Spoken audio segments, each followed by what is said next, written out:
Perkenalkan, nama saya Aksa Lawrence Lokaswinda. Saya sebagai mahasiswa aktif program studi farmasi Universitas Samratulangi. Nah, dalam video kali ini saya akan menjelaskan tentang efek samping yang dapat terjadi ketika kita mengonsumsi obat atau kita sebut sebagai efek samping obat. Saya akan membahas juga tentang cara untuk kita dapat mencegah terjadinya efek samping obat tersebut. Dan yang terakhir, saya akan membahas tentang salah satu jurnal penelitian yang mengkaji tentang efek samping obat. Semoga bermanfaat. Menurut WHO, efek samping obat atau ESO adalah tiap respon terhadap obat yang merugikan atau tidak diharapkan yang terjadi pada dosis yang digunakan pada manusia untuk tujuan pemeliharaan kesehatan, pencegahan penyakit, diagnosis maupun terapi. Nah, dalam sederhananya kita dapat melihat efek samping obat itu sebagai dampak yang tidak kita inginkan ketika kita mengonsumsi obat tertentu, walaupun dengan dosis dan takaran yang telah ditentukan ataupun telah diuji ketepatannya. Berikut ini beberapa hal yang boleh kita lakukan untuk meminimalisir efek samping obat. Yang pertama, kita dapat membaca dosis dan aturan pakai penggunaan obat tersebut. Tentunya sesuai dengan yang tertera di leaflet dan yang telah diresepkan oleh dokter. Yang kedua, pergunakan obat sesuai dengan indikasi yang jelas dan tepat sesuai dengan yang tertera di leaflet atau yang telah diresepkan oleh dokter.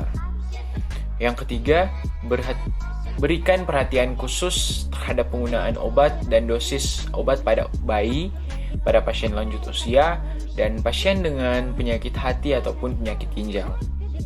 Yang keempat, perhatikan dan catat apakah Anda memiliki riwayat alergi terhadap penggunaan obat tertentu.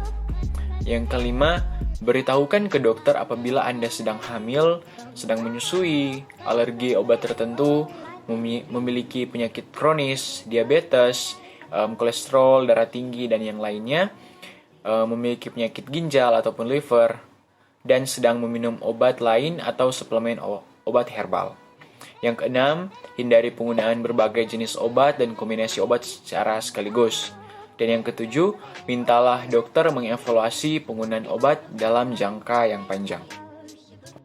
Nah, di sini saya akan menjelaskan tentang salah satu jurnal penelitian yang telah diterbitkan oleh American Journal of Case Report. Nah, dalam jurnal ini membahas tentang cegukan parah yang persisten setelah pemberian intravena obat dexamethasone. Nah, jurnal ini melaporkan bahwa terdapat seorang pria yang berusia 49 tahun dan pria yang berusia 38 tahun dirawat di rumah sakit dan telah menerima dexamethasone secara intravena. Cegukan dimulai setelah setiap pasien menerima dexamethasone dengan dosis yang tunggal. Frekuensi dan tingkat keparahan cegukan meningkat seiring waktu selama pengobatan dexamethasone. Cegukan terus terjadi meskipun dexamethasone telah dihentikan dan berlangsung selama 72 jam setelah penghentian obat.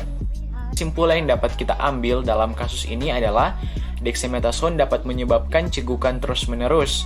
Meskipun cegukan tidak mengancam nyawa, hal ini tidak boleh diabaikan karena dapat sangat tidak nyaman dan secara signifikan dapat menurunkan kualitas hidup pasien. Penghentian dexamethasone secara bertahap dapat meredakan gejala cegukan ini. Dexamethasone juga harus digunakan dengan hati-hati ataupun dengan resep dokter ataupun apoteker yang harus menyadari efek yang telah diinginkan ini. Demikianlah video singkat tentang edukasi mengenai efek samping obat. Semoga dapat bermanfaat. Terima kasih.